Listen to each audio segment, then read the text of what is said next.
السلام علیکم ورحمۃ اللہ وبرکاتہ نحمدہ ونصلی علی رسولہ الکریم اما بعد۔ میرے محترم بزرگوں اور عزیز ساتھیوں، اللہ رب العزت کا بہت بڑا احسان اور کرم ہوا کہ اللہ رب العزت نے ہم لوگوں کو ایمان کی دولت سے نوازا،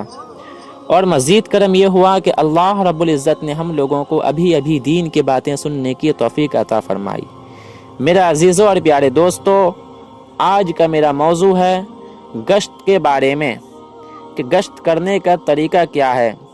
یعنی جو جماعت مسجد سے باہر جاتی ہے اسے گشت کہتے ہیں۔ تو میرا عزیزوں، اس میں ایک امیر کی ضرورت ہوتی ہے، تو اس ویڈیو میں ہم آپ لوگوں کو امیر کی ذمہ داری کے بارے میں بتائیں گے کہ امیر کا کام کیا ہے، امیر کی ذمہ داری کیا ہے، امیر صاحب اپنی ذمہ داری کو کس طرح انجام دے۔ میرا عزیزوں، امیر کا کام یہ ہے کہ جب جماعت کو مسجد سے لے کر نکلے تو گشت کی مناسبت سے مختصر دعا کرتے ہوئے اللہ سے مدد مانگتے ہوئے نکلے، کیونکہ میرا عزیزوں، صرف ہمارے کہنے سننے سے کچھ نہیں ہوتا، کرنے والی ذات صرف اللہ ہی کی ہے۔ جب مسجد سے نکلے تو ساتھیوں کو راستے کے ایک کنارے سے چلائے، راستے میں تکلیف دینے والی چیز پڑی ہو اور آسانی سے ہٹا سکتے ہو تو اس کو ہٹاتے ہوئے چلے،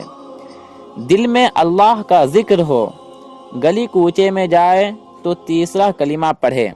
اور بازار سے گزرے تو چوتھا کلمہ پڑھے۔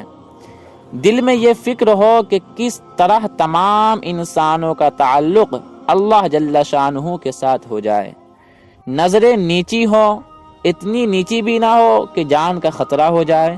اور اتنی اونچی بھی نہ ہو کہ ایمان کا خطرہ ہو جائے، بلکہ درمیانی نظر ہو، جس طرح نماز میں قیام کی حالت میں ہوتی ہے۔ یہ گشت جو ہے نماز کے باہر کی زندگی کی مشق ہے کہ امیر کی اقتدا، زبان پر ذکر، دل میں آخرت کی فکر، نظر ادھر ادھر نہ جھانکنا، یعنی نظروں کی حفاظت کرتے ہوئے چلے، بات چیت ہرگز نہ کرے، صرف متکلم کی بات سنے اور آخر میں استغفار کرے۔ 24 گھنٹے ہمارے اسی طرح گزریں، اس کی یہ مشق ہے۔ اگر کوئی ساتھی ذکر سے غافل ہو تو اس کے قریب جا کر ذرا اونچی آواز سے ذکر کرے تاکہ وہ بھی ذکر کرنے والا بن جائے۔ جب کسی کے گھر پر جائے تو پردے کا لحاظ کرتے ہوئے ایک طرف کھڑے رہیں، اور رہبر بھائی کے سوا کوئی دوسرا ساتھی آواز نہ دے، اور متکلم کے سوا کوئی بات نہ کرے۔ اگر ضرورت ہوئی تو امیر بات کر سکتا ہے۔ جو ساتھی نقد تیار ہو جائے تو اس کو مسجد میں بھیج دیں، گشت میں نہ جوڑیں، کیونکہ اس نے آداب نہیں سنا ہے، یعنی جو ساتھی سے بھی ملاقات ہوئی ہے، جو مسجد میں جانے کے لیے تیار ہوا، اس کو گشت کے آداب کے بارے میں معلوم نہیں ہے، اس لیے اسے مسجد میں بھیج دیں، کیونکہ بے اصولی ہو جائے گی تو کام میں نقصان ہوگا۔ اس لیے گشت وہی لوگ کریں جو مسجد سے گشت کے آداب سن کر گئے ہیں۔ جب گشت ختم کرے تو ندامت کے ساتھ استغفار پڑھتے ہوئے مسجد میں داخل ہوں، اور جہاں پر بات ہو رہی ہے سب ساتھی اس میں جڑ جائیں، اور بات کرنے والے کو چاہیے کہ آذان سے 10 منٹ پہلے بات ختم کر لے، اور کہے کہ ماشاء اللہ نماز کے بعد بھی بات ہوگی، تو مختصر سنت وغیرہ پڑھ کر جڑ جائیں، اور اوروں کو بھی جوڑنے کی کوشش کرے، یعنی اور دوسرے ساتھی کی بھی فکر کرے، اس کو بھی اس میں بیٹھانے کی کوشش کرے۔ اب ضروریات سے فارغ ہو کر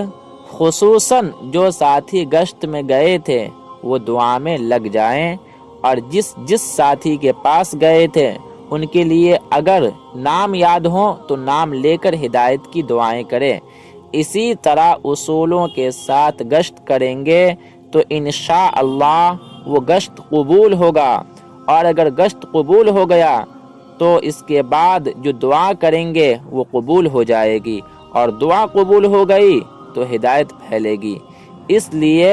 چاہے کام کم ہو لیکن اصولوں کے ساتھ ہو، اور ہمارے بڑوں کی منشا کے مطابق ہو۔ اللہ ہم سب کو اصولوں کے ساتھ کام کرنے کی توفیق عطا فرمائے، آمین ثم آمین۔